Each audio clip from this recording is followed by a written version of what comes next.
I Yes. think this is, Ms. Mahmoud, I think this is all coming from, as you also mentioned in the beginning of the conversation, that this is not the essence of Quran at all. Absolutely not. Yes, exactly. We have to teach people what is in the Quran, and then we have to distinguish the traditions and then the real essence of Quran as well. You know, this is causing the radicalism, this is causing fanatism, this is causing bigotry. This is exactly bigotry. Such a behavior to all the women in Egypt, this is unbelievable, really.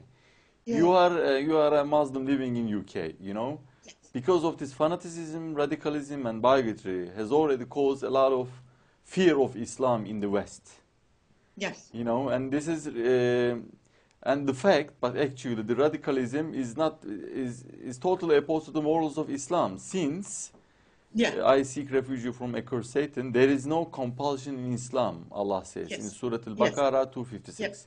Yep. So, and people cannot be forced to accept religion. They have to be free to show Yeah. the religious beliefs. It is either believing or not believing. If an atheist doesn't believe, he has to admit easily.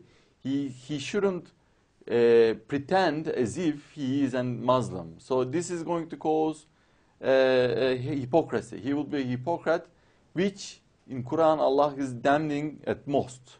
He said that, you know, I seek refuge from Allah again. They will be in the lowest level of hell, these hypocrites. So it is the worst scenario. The people are acting as if they are Muslims, even though they are not. So we have to leave free people, and that they have to show their beliefs. At the end, Okay. this is going to stop the radicalism and bigotry. From as a question, bringing them all together. What should Okay. be our efforts in order to make clear throughout the world that the radicalism is not acceptable in Islam, and there is totally opposed to the morals of religion based on compassion, love, and mercy. Our religion is based on compassion, love, and mercy. How should we promote this? How should we teach people that the radicalism is exactly opposed to Islam? Right. That's a fantastic question, and thank you very much for asking me that. Thank you. There is two elements of it. How the others, whether they are the West or non-Muslim in general, how they perceive us, and what we can do to make them perceive us in a better way. We have a duty, A, to spread the right message of Islam, and B, to turn or fight against our brothers, the other Muslims, who are not spreading the right message of Islam. So the first bit is that we have, I mean, the West still don't know much about Islam, despite there is huge number of Muslims living around Europe and in America. But there's still big ignorance about what Islam is. And when I say to people that we say, in the name of God, the compassionate, the merciful, 5 times a day, they look shocked. I mean, they are not used to that. They are used to Bin Laden with the Kalashnikov and threatening the West that they are going to wipe us all. And you just feel like, hey, guys, I mean, those are the minority. And it is frustrating in a way that people cannot see that side of things. We have to differentiate between the culture and the religion. When people go to Europe, they go as Egyptian, as Libyan, as Syrian, as Turk, rather than as Muslim, because Muslim Islam is not monolithic. And unfortunately, that's have an impact on the image, because people see more of the culture and wrongly assume it is the religion.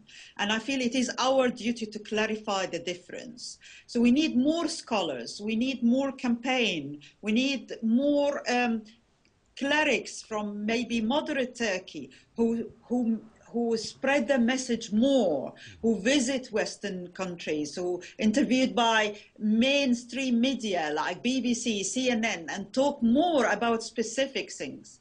But also, I feel it is our duty to fight radicalism. It saddened me that there was like places in Mali, like Timbuktu, there was a destruction of mausoleums, of mosques, of libraries. And initially there was indifference in the Muslim world about what's happening there. Only when the French start to intervene in Mali, the Muslim world start to say, hey, what's going on here? And I command, and please allow me to command and thank Turkey for standing by the French mission in Mali, because it gave a perfect example of a broad-minded, sensible Islamic country who are not biased and able to judge things per case. I mean, of course, if France intervene in Tunisia or Iraq, we'll say, hang on a second, what you're doing. And I'm not saying the French are, you know, they have their own intention and their own agenda, of course. But what I am saying is that it's sensible to judge per every case individually. And if it's about saving Islamic heritage, we shouldn't just be within our narrow mind and be suspicious of other help from the outside world. And unfortunately, not every Arab country have seen that. So we have, you know, and that's what I like about Turkey and about the leadership there at the moment, that they are, you know, they know how to judge. And I think that should be on board throughout the Arab world. A, we have to say the fact. B, we have to turn against the other Muslims who are spreading the wrong message.